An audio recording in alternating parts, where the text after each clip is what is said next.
Na nga guys, kumukulo na ang tubig natin. Ilalagay na natin yung malagkit na bilog.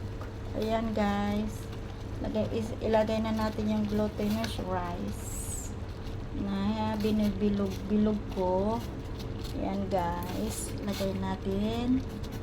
Ayan, dahan-dahan. Baka mapasok ang kamay natin.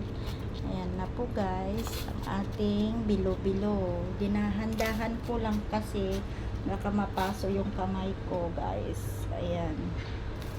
Ayan guys, kumukulo na ang tubig. Ilagay natin itong bilog-bilog na glutinous rice na ginawa ko. Ayan guys. Ayan, pakuluan lang natin at hintayin natin tumaas lahat yung mga bilog-bilog na yan. Guys, pag tumaas lahat yan, ibig sabihin, luto na siya. Pero hindi pa lutong masyado, kailangan lutuin natin pa muna ng mga 10 minutes, guys, para maluto yung malagkit niya. Guys, yan, yung bilog na yan. 5 minutes or 10 minutes, guys, para maluto siya. Tapos ilalagay natin yung potato. Ayan, sweet potato. Ayan. Pagkatapos tong sweet potato, lagay natin yung langka. Ayan. Tapos, yung ilagay natin ang langka, isunod natin yung sago.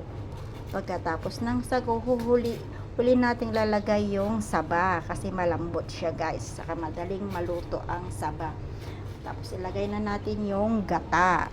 Pagkatapos ng gata, lagyan ng asukal. Ayan guys. Yan. Yan. Nag-iibabaw na silang lahat. Kaya pag nag-ibabaw na silang lahat, kailangan nating haluin. Ayan. Ito yung panghalo guys. Ayan. Ayan. Ito. Umiabaw na silang lahat. Ayan guys. Nag-ibabaw na silang lahat. Ayan. Lumalaki na sila. Ayan, hindi pa yan luto. Lulutuin natin masyado para lalambot, maluluto siyang ayan.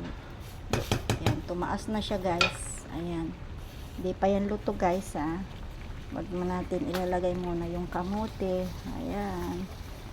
Tapos yan, mga 5 minutes or 10 minutes guys. Siguro luto na yung yung malagkit na yan. Kasi hindi pa yan luto guys. Kailangan natin lutuin masyado para hindi siya matigas pag naluto na siya. Hindi pa yan luto. So, see you soon guys. Pag naluto na siya, pipicturan ko. Okay, bye bye guys.